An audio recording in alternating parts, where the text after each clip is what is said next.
ओम शांति। आज 27/8/2025 की मुरली सुनते हैं। प्रातः मुरली है। बाबा कहे, मीठे बच्चे, अपने स्वतः प्रधान तकदीर बनाने के लिए याद में रहने का खूब पुरुषार्थ करो। सदा रहे मैं आत्मा हूँ। बाप से पूरा वर्षा लेना है। प्रश्न में बाबा ने कहा, बच्चों को याद का चार्ट रखना मुश्किल क्यों लगता है? उत्तर में बाबा ने कहा, क्योंकि कई बच्चे याद को अर्थात समझते ही नहीं हैं। बैठते हैं याद में और बुद्धि बाहर भटकती है, शांत नहीं होती। वह फिर वायुमंडल को खराब करते हैं। याद करते ही नहीं तो चार्ट फिर कैसे लिखें? अगर कोई झूठ लिखते हैं तो बहुत दंड पड़ जाता है उन्हें। सच्चे बाप को सच बताना पड़े। अब हम सुनते हैं मुरली की मुख्य पॉइंट। पहला है आत्म अभिमानी अवस्था। रूहानी बच्चे देही अभिमानी बने और स्वयं को आत्मा निश्चय करें। बाप को याद करना ही बेहद सुख की तकदीर बनाने का साधन है। पवित्र बने बिना सतो प्रधान तकदीर नहीं बन सकती। दूसरा, बाप की पहचान और महानता।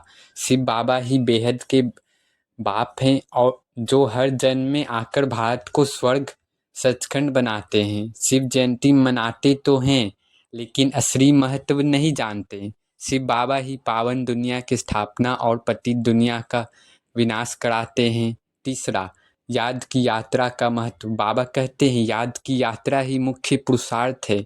इसी से पाप विनाश होते हैं।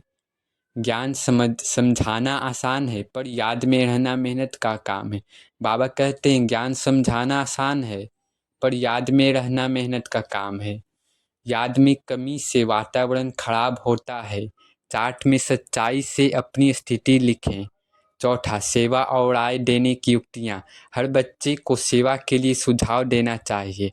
किसी भी प्रकार का अच्छा विचार बाप को लिखकर भेजना चाहिए ताकि सर्विस बढ़ सके।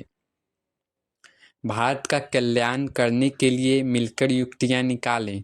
पांचवा, पुरुषार्थ और लक्ष्मी नारायण समान बनना। बाबा कहते हैं, उच्च पद पाने के लिए याद में रहकर बाबा के समान बनो। सेवा में बुद्धि लगाओ और विकर्मों से बचो। एक दिन यात्रा पर आने वाले लाखों को मार्गदर्शन देना होगा। छठा, बेहद का ड्रामा और संगम युग। बाबा कहते हैं, यह बेहद का ड्रामा है जिसमें भारत का ही मुख्य रोल है। संगम युग पर ही पुरानी दुनिया नई बनती है। इस युग में पुरुषोत्तम बनने का सुनहरा अवसर आप सभी को मिला है। सातवां, स्वर्ग और वर्तमान दुनिया का अंतर। स्वर्ग, बाबा कहते हैं, स्वर्ग में तो न रोग है, न अचानक मृत्यु, न शोक। यहाँ रावण राज्य में अशांति, रोग और मृत्यु का भी भय हो बना रहता है। स्वर्ग में सब एवर हेल्दी और एवर वेल्दी होते हैं। आठवां, श्रीमत का पालन। बाबा कहते हैं, हर कदम पर श्रीमत लेनी चाहिए। अपनी या आसुरी मत से नहीं चलना चाहिए। ईश्वरीय मत से ही विश्व को हेवन यानी स्वर्ग बनाया जा सकता है। बाबा की मत से ही विश्व को स्वर्ग बनाया जा सकता है। माँ मेकम याद करो। बाबा कहते हैं, माँ मेकम याद करो। सिर्फ एक बाप को याद करने से विकर्म विनाश होते हैं। नौवा, धन और सेवा। बाबा कहते हैं, धन का उपयोग पावन सेवा में करना सबसे श्रेष्ठ दान है। दुनिया के दान पुण्य अल्पकालिक फल देते हैं पर बाबा की सेवा से बेहद का फल मिलता है। बाबा की सेवा से बेहद का फल मिलता है। 10वां, अब इस मुरली का निष्कर्ष है, यह पढ़ाई तुम्हें स्वर्ग का मालिक बनाने के लिए बाबा पढ़ाते हैं। हमेशा पवित्र रहना है, पवित्रता को धारण करना है। याद की यात्रा और सेवा, यही तीन मुख्य आधार है। पवित्रता, याद की यात्रा और सेवा। जो इन बातों को गहराई से धारण करते हैं वही श्रेष्ठ पद पाते हैं। अच्छा, मीठे मीठे सिखिलधे बच्चों प्रति माता पिता बाप दादा का याद प्यार और गुड मॉर्निंग। रूहानी बाप की रूहानी बच्चों को नमस्ते। धारणा के लिए मुख्य सार में बाबा ने कहा, श्रीमत पर चलकर सारे विश्व को स्वर्ग बनाने की सेवा करनी है। बहुतों को आप समान बनाना है। आसुरी मत से अपनी संभाल करनी है।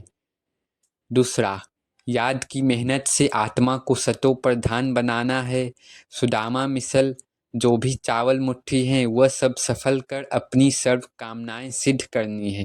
बाबा कहते हैं अपनी मेहनत से आत्मा को सतोप्रधान बनाना है और सुदामा मिसल चावल मुट्ठी भी सफल करनी है। वरदान में बाबा ने कहा एक बाप दूसरा न कोई, इस दृढ़ संकल्प द्वारा अविनाशी अमर भव। बाबा में वरदान ने कहा एक बाप दूसरा न कोई, इस दृढ़ संकल्प द्वारा अविनाशी अमर भव। बाबा कहते हैं जो बच्चे यह दृढ़ संकल्प करते हैं कि एक बाप दूसरा न कोई, उनकी स्थिति स्वतः और सहज एकरस हो जाती है। इसी दृढ़ संकल्प से सर्व संबंधों की अविनाशी तार जुड़ जाती है और उन्हें सदा अविनाशी भव अमर भव का वरदान मिल जाता है।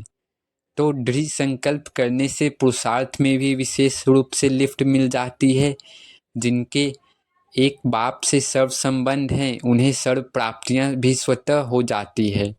स्लोगन में बाबा ने कहा सोचना, बोलना और करना तीनों को एक समान बनाओ, तब कहेंगे सर्वोत्तम पुरुषार्थी।